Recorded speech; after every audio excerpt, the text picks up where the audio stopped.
Ça y est, on arrive à la fin des chroniques dans le défi lecture de la Bible de l'aurore au crépuscule. Il y avait beaucoup de généalogie. Merci à tous qui sont restés avec moi jusqu'au bout. On va finir chronique aujourd'hui, je pense, et puis après on va commencer Esdras. On lit la Bible de la Genèse à l'Apocalypse 10 minutes chaque jour. Donc rejoins-nous. Merci Seigneur parce que ta parole, elle est vivante. Chaque partie de ta parole est pour nous, Seigneur. Merci parce que tu as inspiré cette parole et merci parce que tu nous permets de la lire quotidiennement. Merci de nous aider à comprendre le passage chaque jour et parle-nous à chacun personnellement et bénis tous ceux qui sont avec moi dans le défi au nom de Jésus. Amen.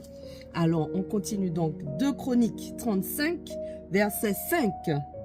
Occupez vos postes dans le sanctuaire de façon à faire correspondre une classe de groupe familial lévitique à chaque subdivision des groupes familiaux de vos compatriotes, les gens du peuple. Immolez les agneaux de la Pâque, purifiez-vous rituellement et préparez la Pâque pour vos compatriotes selon la parole de l'Éternel transmise par l'intermédiaire de Moïse. Josias préleva pour la Pâque 30 000 agneaux et chevreaux ainsi que 3 000 bœufs sur ses propres troupeaux pour tous les gens du peuple qui se trouvaient à Jérusalem. Ces grands firent aussi volontairement des dons au peuple, aux prêtres et aux Lévites. Hilkia, Zacharie et Yéhiel, les responsables du temple, donnèrent aux prêtres 2600 agneaux et chevreaux pour la Pâque ainsi que 300 bœufs. Konayahu et ses frères Shemayahu et Netaniel, Ashabiahu, Yéhiel et Yozabad, chefs des Lévites, fournirent aux Lévites 5000 agneaux et chevreaux pour la Pâque et 500 bœufs.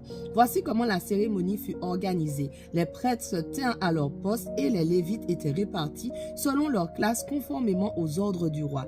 Ils immolèrent les agneaux de la Pâque. Les Lévites remettaient aux prêtres le sang des animaux pour qu'ils le répandent sur l'autel. Puis ils ôtaient la peau des victimes. Ils mettaient de côté les parties des bêtes qui devaient être offertes en holocauste pour les donner aux différentes subdivisions des groupes familiaux afin qu'ils les offrent à l'Éternel, comme cela est prescrit dans le livre de Moïse. On fit de même pour le gros bétail. Ils firent rôtir les agneaux de la Pâque au feu, selon leur rituel prescrit, tandis que les offrandes consacrées furent cuites dans des chaudières, des chaudrons et des poêles pour être ensuite rapidement distribuées à tous les gens du peuple. Enfin, les Lévites préparèrent la Pâque pour eux-mêmes et pour les prêtres, car les prêtres descendants d'Aaron furent occupés jusqu'à la nuit à offrir les holocaustes et les graisses. C'est pourquoi les Lévites préparèrent la Pâque pour eux-mêmes et pour les prêtres descendants d'Aaron.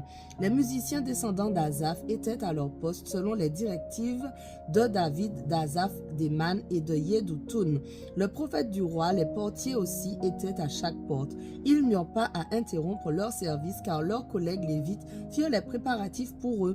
Ainsi furent organisées ce jour-là toutes les cérémonies en l'honneur de l'Éternel pour célébrer la Pâque et pour offrir des holocaustes sur l'autel de l'Éternel conformément aux ordres du roi Josias. Les Israélites qui se trouvaient là célébrèrent la Pâque à ce moment-là et la fête des pains sans levain pendant 7 jours. Aucune Pâque semblable n'avait été célébrée en Israël depuis l'époque du prophète Samuel. Aucun des rois d'Israël n'avait organisé de célébration de la Pâque comparable à la Pâque célébrée par Josias avec l'aide des prêtres et des Lévites, avec tout Juda et ceux d'Israël qui se trouvaient là, ainsi que les habitants de Jérusalem. Ce fut dans la 18e année du règne de Josias que cette Pâque fut célébrée. Après tous ces événements, après que Josias eut remis le temple en état, Nécho, roi d'Égypte, partit en guerre à Carchemish sur l'Euphrate. Josias se mit en campagne pour lui barrer la route, mais Nécho lui envoya des messagers pour dire: Roi de Juda, qu'avons-nous à faire ensemble? Ce n'est pas contre toi que je me suis mise en campagne aujourd'hui, c'est contre une autre dynastie que je suis en guerre. Dieu m'a ordonné de me dépêcher. Garde-toi de t'opposer à Dieu qui est avec moi, sinon il te détruira. Mais Josias ne voulut pas se retirer et il se déguisa pour aller l'affronter sans tenir compte de l'avertissement de Nécho qui était pourtant inspiré de Dieu. Il vint livrer bataille dans la vallée de Megiddo. Au cours du combat, les archers l'atteignirent. Le roi dit à ses serviteurs: Emmenez-moi car je suis grièvement blessé. Ses officiers le descendirent de son char de combat, le mirent sur son second char et le conduisirent à Jérusalem. Il mourut et fut enterré dans les tombeaux de ses ancêtres. Tout Juda et Jérusalem prirent le deuil pour Josias. Jérémie composa une complainte funèbre sur lui. Tous les chanteurs et toutes les chanteuses célèbrent Josias dans leurs complaintes jusqu'à ce jour, car c'est devenu une tradition en Israël. Ces chants sont consignés dans leur recueil des complaintes. Les autres faits et gestes de Josias et ses actes de piété qu'il a accomplis conformément à ce qui est écrit dans la loi de l'Éternel, ces actes, des premiers aux derniers, tout cela est cité dans le livre des rois d'Israël et de Juda. 2 Chroniques 36, c'est le dernier chapitre. Le peuple du pays prit Joahaz, fils de Josias, et l'établit roi pour succéder à son père sur le trône à Jérusalem. Joahaz avait 23 ans à son avènement et il régna 3 mois à Jérusalem, car le roi d'Égypte le destitua à Jérusalem, même et imposa au pays un tribut de 3400 kg d'argent et d'or. Ensuite, le roi d'Égypte établit Eliakim, le frère de Joahaz, comme roi sur Jérusalem et Juda. Il changea son nom en celui de Yehoyakim. Quant à son frère Joahaz, Néco le prit et l'emmena en Égypte. Yehoyakim avait 25 ans à son avènement et il régna 11 ans à Jérusalem. Il fit ce que l'Éternel considère comme mal.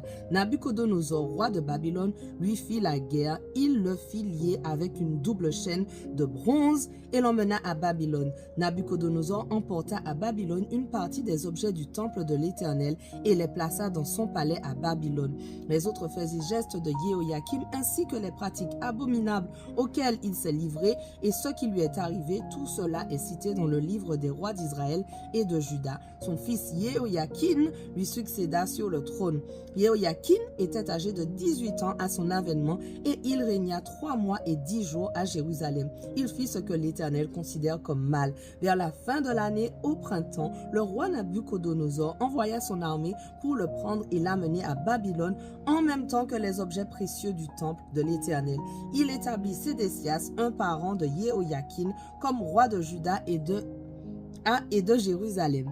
Sédécias avait 21 ans à son avènement. Il régna 11 ans à Jérusalem. Il fit ce que l'Éternel considère comme mal et il refusa de s'humilier devant le prophète Jérémie qui s'adressait à lui de la part de l'Éternel. De plus, il se révolta contre Nabuchodonosor qui lui avait fait prêter un serment de loyauté au nom de Dieu. Au lieu de revenir à l'Éternel, le Dieu d'Israël, il s'obstina dans sa révolte contre lui et lui ferma son cœur. De même, tous les chefs des prêtres et le peuple multiplièrent les pires infidélités en se livrant aux mêmes pratiques abominables que les nations païennes. Ils profanèrent le temple de l'Éternel dont il avait fait un lieu saint à Jérusalem. L'Éternel, le Dieu de leurs ancêtres, leur avait adressé très tôt et à maintes reprises des avertissements par l'intermédiaire de ses messagers, car il aurait voulu épargner son peuple et le lieu de sa résidence. Mais les Israélites méprisaient les envoyés de Dieu. Ils faisaient fi de ses paroles et tournait ses prophètes en ridicule jusqu'à ce que la colère de l'Éternel contre son peuple eût atteint le point de non-retour. Alors l'Éternel fit venir contre eux le roi des Chaldéens, qui massacra leurs jeunes gens jusque dans leur sanctuaire. Il n'épargna personne, jeune homme, jeune fille, vieillard, personne âgée. Dieu lui livra tout. Nabuchodonosor emporta à Babylone tous les objets, grands ou petits, qu'il y avait dans le temple de Dieu, tous les trésors du temple de l'Éternel et tous ceux du roi et de ses grands. Les envahisseurs incendièrent le temple de Dieu et démolirent les murailles de Jérusalem. Ils mirent le feu à tous les palais et détruisirent tous les objets de prix. Nabuchodonosor fit déporter à Babylone les survivants du massacre et il en fit des serviteurs pour lui et pour ses fils jusqu'à la prise du pouvoir par l'empire perse. Ainsi s'accomplit la parole de l'Éternel transmise par le prophète Jérémie, disant que le pays serait abandonné pour bénéficier du repos pendant 70 ans jusqu'à ce qu'il jouit de son temps de repos. La première année du règne de Cyrus de Perse, l'Éternel, pour accomplir la parole qu'il avait prononcée par le prophète Jérémie, agit sur l'esprit de Cyrus, empereur de Perse. Alors Cyrus fit faire oralement et par écrit la proclamation suivante à travers tout son empire. Voici ce que déclare Cyrus, empereur de Perse. L'Éternel, le Dieu du ciel, m'a donné tous les royaumes de la terre et m'a chargé de lui construire un temple à Jérusalem en Juda. Quels sont ceux d'entre vous qui feront partie de son peuple? L'Éternel, leur Dieu, sera avec eux, qu'ils partent. Voilà, notre passage du jour touche à sa fin, mais on continue dès demain. On ne lâche rien. Allez, sois béni.